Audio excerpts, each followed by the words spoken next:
Okay, if your child is not going to be coming to school, the process that you would go through is to call the school office phone, and that number is 262 242 7960. And then you would listen to the opening greeting and press the number 1, and that's the prompt that will take you to the voicemail box where you will leave your child's first and last name. You will leave their grade level and then their homeroom teacher. And then you're going to need to leave the reason for their absence. And we ask that this year you be as specific as possible when you leave the reason they're going to be out. So sometimes parents will say, my child won't be into school today.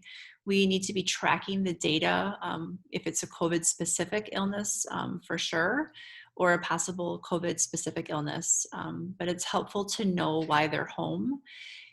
So if it's a toothache, say toothache, or they sprained their ankle running last night and I'm going to keep them home to watch their ankle, whatever it may be as specific as possible.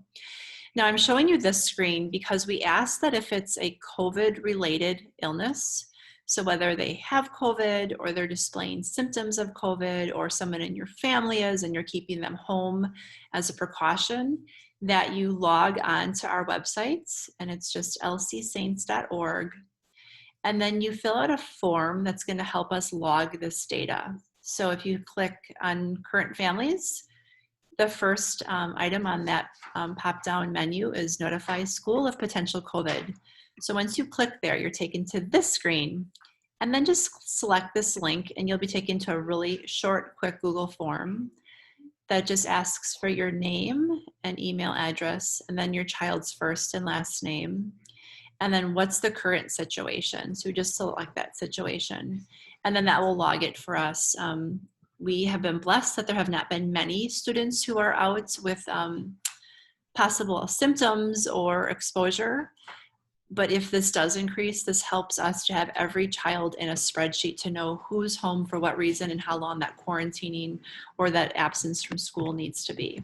Okay, if you have questions on that, do not hesitate to give me a call. But this process is extremely helpful for us to be tracking our data.